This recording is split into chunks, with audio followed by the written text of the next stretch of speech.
এটা স্কুলের induction motor, ঠিক আছে। বলে এটা হচ্ছে ম্যানুয়াল স্টার্ট এন্ড স্টার্টার। কীরকম হয় এটাকে খুলে ফেলে দিই। দেখো এই যে কানেকশানগুলো এখানে করা রয়েছে, ঠিক আছে। তো আমাদের আজকে প্র্যাকটিক্যালের যে মুদ্রা বিষয়টা সেটা হচ্ছে যে এর স্টার্টিং কারেন্ট আর রানিং কারেন্টটা কতটা নেয়, ঠিক আছে। আমি যখন স্টারে চালাবো তখন কতটা কারেন্ট নেবে, আর যখন আমি রানিং কন্ডিশনে চালাবো তখন কতটা কারেন্ট নেবে, ঠিক আছে। তাহলে চালাই দেখ, আমি এটা খুলেই দিচ্ছি, তাহলে ভালো করে বোঝা যাবে, ঠিক আছে। দেখ প্রথমে স্টারে চালাবো, যে দেখ না প্রথমে এই যে এইখানে কানেকশানগুলো দেখেন একটু।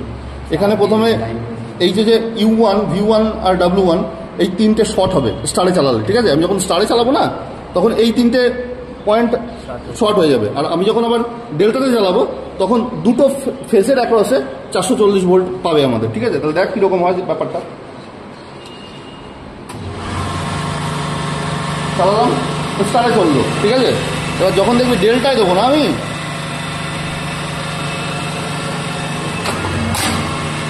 দেখবি ডেল্টায় নিয়ে নিল, দেখ স্টার্টিং কারেন্টটা একদম লো ছিল, ওর থেকে কতটা বেশি হয়ে গেল, ঠিক আছে।